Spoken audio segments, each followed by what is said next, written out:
19 Nocturne Boulevard. Nocturne Boulevard? Not far. When you hit Howard, hang a right.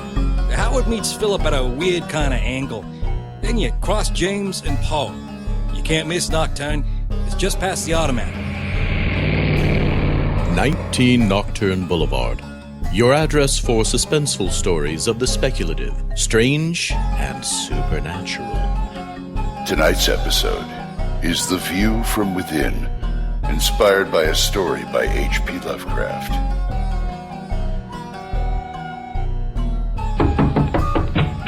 Yes?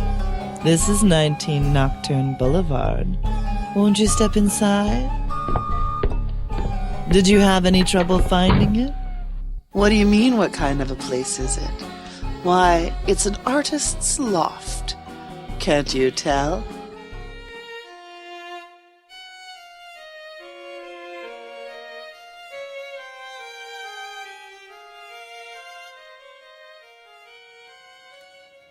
Thanks, ever so. You have to love a restaurant that will send orders out. Smells delicious. I suppose we should wait? Take a breadstick. No one needs to know.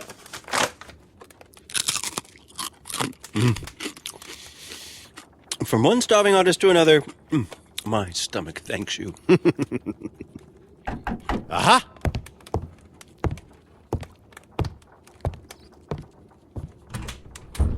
Oh, this is... it is the right place then. Either that or we're all lost together. Oh? Oh, don't confuse the poor academic. Invite him in. Come in, then. This is my first time in... Welcome to my studio. I don't usually have much company. Through here. It is a bit out of the way. Just be happy we're not meeting in the basement. Oh? Why? Mildew. Though the atmosphere is most stimulating. I'm rather surprised the building is still standing. It's an antique. More like a relic. Any bets on who's next? Heads or tails? Open the door. Tails. I'm coming. Good thing Richard knows how to give directions. I'd hate to be lost in such a decrepit and forbidding part of town. Don't tell anyone, but I wrote them. His were needlessly labyrinthine. No one would have found this in time. Dinner would have gone cold? Weather would have gone cold. You wouldn't believe the types of fungi that can grow in the plaster and wood in buildings this ancient. I suggest a thorough going over with Listerine, possibly followed by raising it to the ground.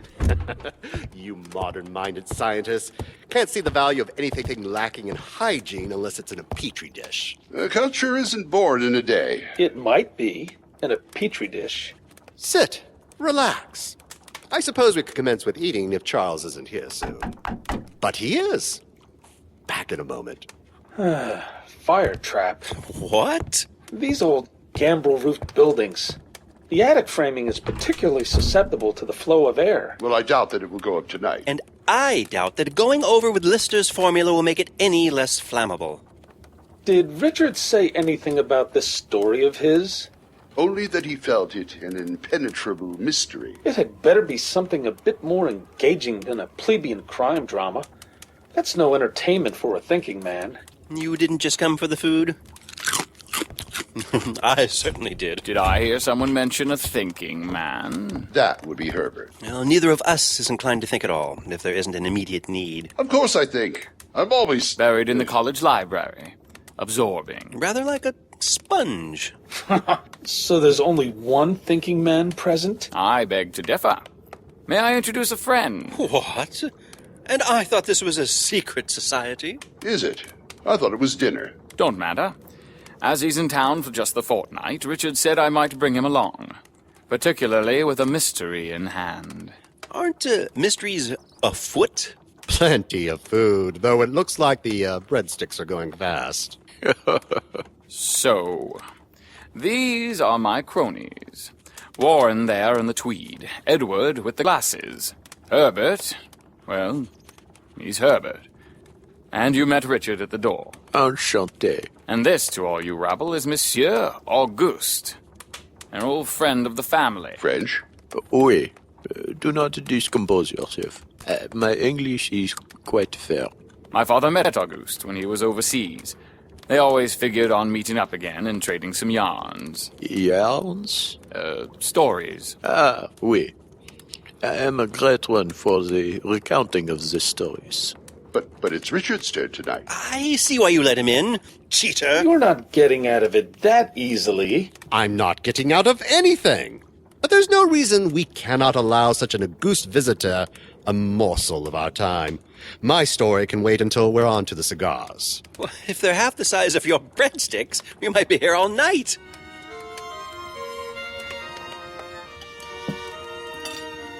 So, Monsieur Auguste, you don't mind our informality? I've lived a rather bohemian life myself.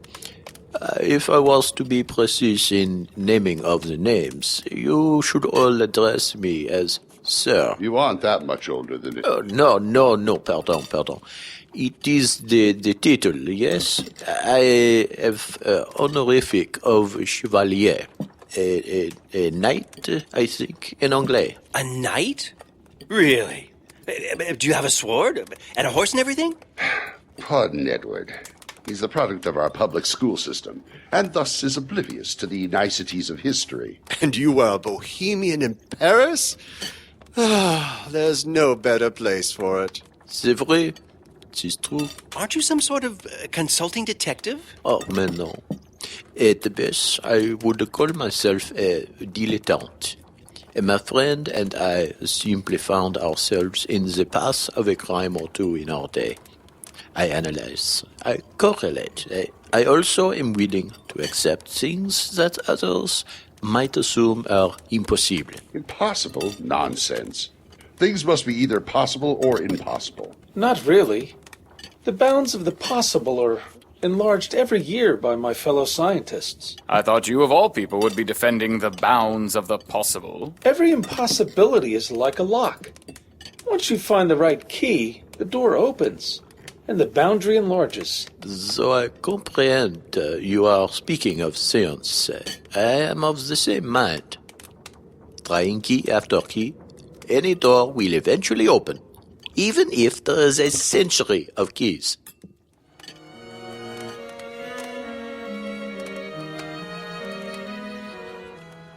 So, replete? That was quite delicious. How did you get anything like that delivered here? Generous tipping. Is anyone else chilly? I feel a bit of a draft. High ceilings and large windows. Good for painting, terrible for heating.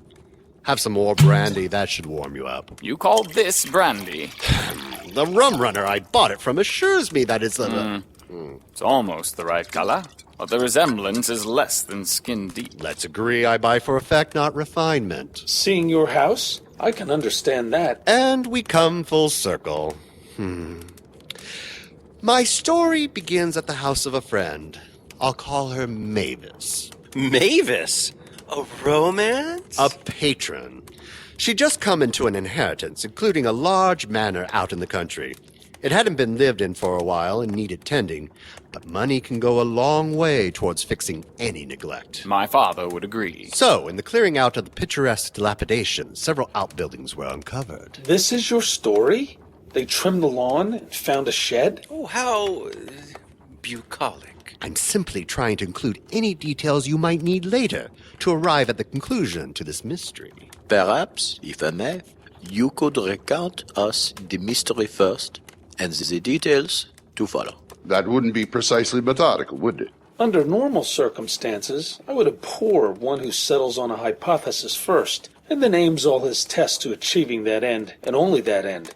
But for the purposes of entertainment... Right. Mystery first, bare bones. The house was beautifully restored, mansard to masonry, and Mavis was hosting her first house party. She invited some 36 of her closest friends, secured a small orchestra, and was inaugurating the newly sprung ballroom floor. Leave off. Just trying to help with the atmosphere. I had stepped out to look over some portraits unearthed in the attic. Mavis was most anxious for my opinion as to their provenance. Stolen paintings? Is that it? Do not judge your eggs before they are cracked. Yeah, don't crack so early, Herbert. Screams. Screams erupted from the ballroom. From the sound of it, there was nothing less than a wildfire or a militia attack in the offing. Ah. I left my hostess in the portrait room. Ah. I made my way to the ballroom, much hampered by the press of people running the other direction. Towards the portrait room? In a mad panic.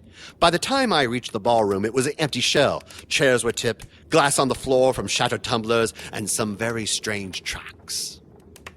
And? That is the mystery. You didn't want any piddling, extraneous details. You expect us to reach some sort of conclusion from this? What would you do if this was one of your experiments? I would run a series of tests, but that hardly applies here. If I may beg to differ, How? in the case of ratiocination, the tests that would be run are the interview of the witnesses, the examination of the scene. That's a bit far to go for a story. Bien.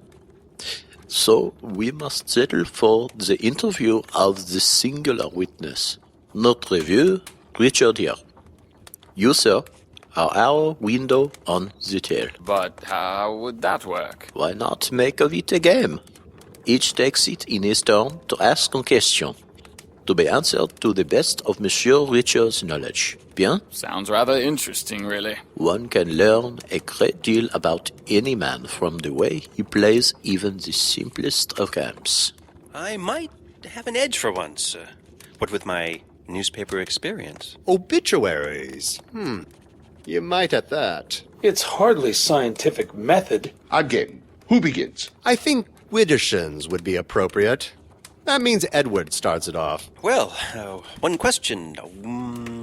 I'm caught rather flat-footed. Oh, treat him like one of the characters in your stories. I generally try to avoid talking to them. People find it unnerving. Very well. My question, to start this all off, do you have an answer to your own puzzle? I have an answer that satisfies me. Would it hold up in a court of law? No. Next question. That wasn't my... You should speak more carefully then. Next. Describe the tracks you found. Is that a question? What did the tracks look like? Detail, please. Of course. They were muddy footprints with a rather recognizable configuration to the shape of the heel. So, definitely a person? While I could say, ask that one next time round, instead I'll merely point out that I know very few animals that wear man-made boots. I should write that one down. Charles? Yes. Was the culprit a member of the party? No, completely uninvited. Ah, well. Monsieur? Did the tracks merely enter the room and then come to an halt, or did they appear to have a specific terminus? You think someone at the party was the object rather than the instigator of the intrusion? Shh, Warren, you've had your turn. The prints meandered throughout the room, though they showed no sign of purpose. And a terminus? Or must that be a separate question? A second question, I'm afraid. It is nothing. I will wait. Back to me, then. Could I ask his question? I suppose you could ask him. Could I? Oh, no, wait. I have one. Where did the footsteps come from? I mean outside, obviously, but did you or anyone happen to follow them back to their source? That's two questions. No. It is? I'm making a ruling. If a question is a compound, I'll answer whichever part suits me. In this case, yes. Come morning, we followed the footsteps. But I asked you where they came from. But you also asked if we followed them, and I answered yes. Hold on. I'll ask where they originated from. Very well. We followed them back to the family burial plot behind the house. Really? Watch out. He'll take that as your next question. Where did the tracks go? Into the cemetery. Don't waste a perfectly good question. No. Richard said they came from the cemetery. Where did they go upon leaving the house again? Ah. Clever. But the answer is still the same. They returned to the graveyard. Oh, me. Well, someone must have seen the intruder. What did they say he looked like? I mean, it was a man, wasn't it? Everyone described the intruder as male. But what did it... I posed 2 questions, didn't I? Oh, yes. Must be more careful. Do not fret yourself, mon ami. How are the grounds laid out in relation to the house and the road? That's... But a single question. You've got me. Here, I'll show you. This is the road, crossing the bottom, turning roughly north, I think. The house is here, with a gate and a drive, thus. And the burial place? You specify the ground, not the structures. I don't know that a cemetery constitutes a structure per se. No. It will wait. I would love to ask for that, but I already have a question in mind. It will wait. Good. All right. You're taking notes? I'm working out my question so I don't blunder again. How methodical. Yes, well, I can be as tiresome as you if I try hard enough. The question? You say the footprints went into the graveyard, and that's not my question, just the premise. Here it is. Which way did they go beyond the graveyard? Nowhere. Huh? We found no footprints beyond the graveyard. So this fellow wanders off into the graves and flies off into space. Shh. It's my question now. Good. Is the ground around and outside the cemetery the type of ground that would show marks of, say, a horse? I'll have to equivocate and say I saw no marks of a horse, all right? Is this supposed to be a mystery or a ghost story? That's hardly a fair question. It's at least a very difficult one. I suppose the absolute truth would be neither. But I don't want to give the wrong impression. So I will say simply that no one claimed to have seen a ghost. But it's not really a mystery either. Don't answer. Just musing. The plot thickens. Come on, Charles. Don't pester. Did you ever see the culprit? I was in the portrait room. I didn't ask if you saw the incident, but if you ever saw the culprit. Yes. At some point, I saw the one that I believe was the culprit. Well, at least he didn't vanish off the face of the earth. More or less. More or less. You sound like a man who knows something. I know many things. I do not yet know you well enough to know what you are thinking. But I can already see, yes, when you are thinking, or rather, when you are forced to think. Some questions merely amuse you, while others force you to consider carefully the words to use. Oh, I get it. Instead of noting the answers, you're watching the speaker. As with anagram. Chess, par example, is not won by the player who watches only the board. It is not the board that one is playing against. Amusing. But let's get on with your question, unless all this is just your way of buying time to think. No, I have had plenty of time to think. I do not wish to ask the obvious question. Oh, what is it? I'll ask it. Think of what has not been answered fully. Mon question, then, apart from the footprints, was there any other disturbance of the grounds anywhere that you looked? What? Even if you didn't want to ask an obvious question, you didn't need to throw one away on... Shh. Let him answer. No. It's almost as if they're speaking in ciphers. What are we missing? Don't know. How obvious is this question? Ask what hasn't been fully answered, indeed. I know what it is. What? Find your own question. It's all a matter of organized thinking. Having an eidetic memory helps. It is your turn, Edward. The ground wasn't disturbed? What kind of clue is that? And that's not my question. Of course not. It's rhetoric. Oh, hell. I'm drawing a blank. Oh, here.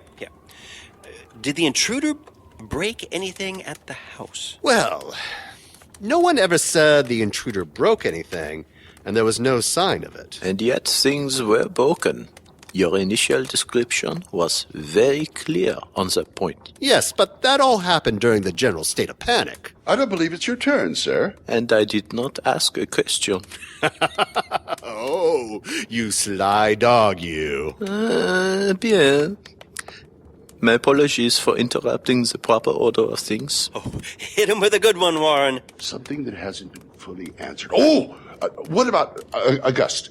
You asked something about where the footprints inside went, but it was 2 questions. Well, My question then is, where did the footprints go once inside the house? Be specific. This may be of great interest. you have to picture the room like this. This entire wall was windows, including the one the intruder entered through. The orchestra was here at the back, hallways lead off here, and there were a few tables. There's no way to know who was where when the intrusion began, but the footprints started here and made a long loop this way. That's an arc. A loop requires closure. Probably to avoid tables. This area was all dancing. The intruder appears to have been drawn toward the music. There was a sort of fumble in the steps, a loss of purpose in the stride, which I assume meant this was when the general panic broke out. It took people that long. No. Go on. Panic broke out.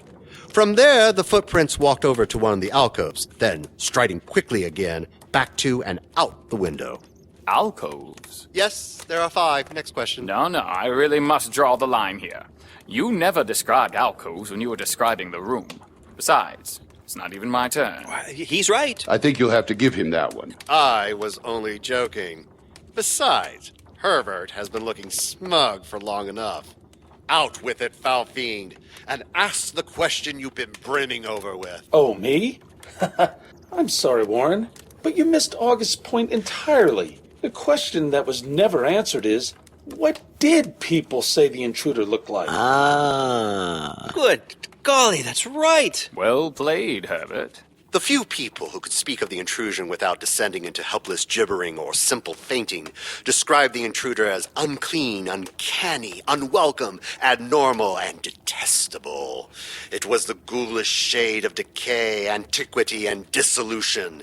It could not have been of this world, or certainly no longer of this world. Yet a part of the horror was that in its eaten away and bone-revealing outlines, it resembled nothing as much as an abhorrent travesty of the human shape. So a walking corpse? If you, the self-professed wordsmith, wish to put it so bluntly and blandly, yes, apparently so. I protest. You said it wasn't something supernatural. I said no one had seen a ghost. Ghosts are entirely ethereal, and this was apparently a completely physical manifestation. True. Dead that climb out of graves and walk have long been a separate myth cycle from the purely spiritual. The zombie of the Caribbean tales, which of course are drawn from the mystical beliefs of the various tribes imported from Africa. Enslaved and dragged here. Yes, but the beliefs are so fascinating that a witch doctor could cause someone to not only die, but return. Is that the answer, then? That a corpse simply woke up out in the graveyard and decided on a lark to join the party? Or are we expected to figure out how and what caused it to motivate? I have a few ideas on that subject. But it didn't come out of a grave. That was the point of your question about disturbed ground, wasn't it, monsieur? I had a little thought. Well, that means you were onto the Walking Dead angle almost from the first principles. Father was right on the money. You are a genius. Merely someone who is not afraid to embrace the impossible from time to time. So, this is the end of the tale. A body got up and wandered around, then walked away again. Where's the great mystery? Perhaps, if I may, Go ahead. I think the question of where it went to is one of mild amusement, as perhaps is the question of what moved it to leave. Perhaps. Yes, but is there an answer? I believe I have the answer to the first part, but I would like to ask my belated question first. Please do. Did you search the crypt? The what? You never said there was a crypt. Perhaps I have not the right word. The building in the cemetery for the bodies, no? That's more of a mausoleum. Crypts are generally below ground, and you never said there was a mausoleum. No one asked. But I have asked it now. Did you search the mausoleum and, if I may ask, did you find your visitor hidden within? I should just give up now. There's nothing left to hide from you, monsieur. But I do not know everything. I believe there is still the question of why it walked away. And I believe it is Charles' turn. Before I ask, Is this something that can be answered? I believe so. Right then. Do you think it was due to the fear and confusion that the creature decided to leave? I don't think so. Most of the crowd had fled before it apparently made its own exit. If you look at the drawing of the room, I am still quite certain that here is where it was the moment the panic broke out, and yet it continues onward for some time. Monsieur? I have solved my part of the puzzle. I shall leave you and your younger minds to uncover the motivations. Cheater. This means we're back to you, Edward. Well, from what you've drawn, it looks like the alcove is the epitome, or do I mean azimuth? I doubt it. The ultimate point, anyway. That seems to be where it turned back. Is that correct? Is that your question? Yes. To the best of my knowledge, yes. What is in the alcove No. What is in the alcove? The same as all the other alcoves. A large mirror. They're supposed to reflect the light and make the room look larger. There are creatures of mythology who are terrified of mirrors. Vampires are said to have no reflection, possibly because the silver of the backing rejects their unclean nature and therefore refuses to reflect them. The Gorgons on the... Was the mirror untouched? Meaning? And did it do anything to damage the mirror? The mirror was undamaged. Well, that sounds a little bit like a hint. Well, let's go on and get this over with. I think even I can read you this late in the evening. Did the thing touch the mirror? There was a disgusting mold-smeared handprint, and I use the term very loosely, on the glass. So it's afraid of a mirror. That's no thrill. Have you ever suddenly realized there is a large spot of ink, leaked on your pocket? Or that a bird has perhaps insulted the crown of your hat? Hasn't everyone? Nature is notoriously insulting. And perhaps people are smiling and laughing, or even upset and disgusted. And you don't realize the cause of it? Are you saying this thing needed to see itself in a mirror to realize what it was? I doubt there would be much higher brain function in a rotten corpse. It might not occur to it. You know, that is rather the conclusion I arrived on. You're a bit of a marvel, monsieur. Experience and ratiocination. How did you come to the conclusion about where the corpus delicti would be found? That was très simple. Reminded me of something from my youth. It is rather like the old saying, cannot see the forest because of all the trees. Vous comprenez? I know the saying. Well, it's rather obvious when you see it. Bien. But what if the forest was hidden among a plethora of forests? That wouldn't be physically possible. Conceptualize, mon ami. So, to extrapolate, where better to find a dead body than in a room which is filled with them?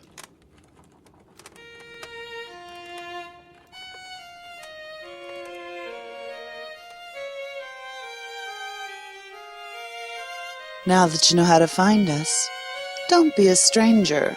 We have enough of those already. Tonight's episode, The View from Within, was written by Julie Hoverson, partially inspired by the story The Outsider by H.P. Lovecraft, with a little addition from Edgar Allan Poe.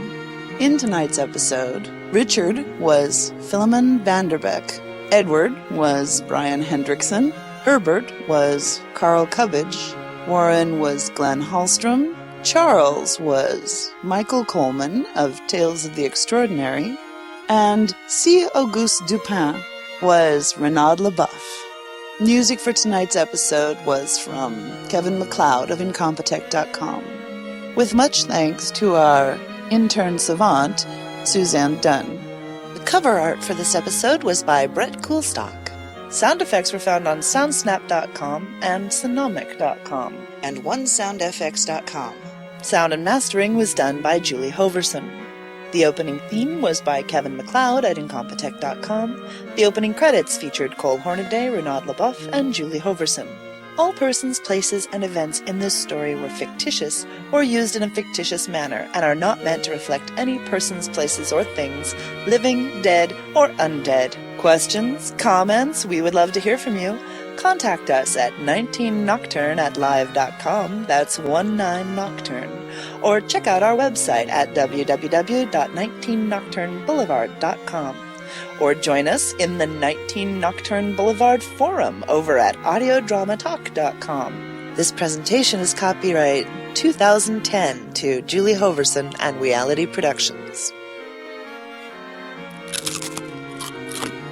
Oh, this is stale.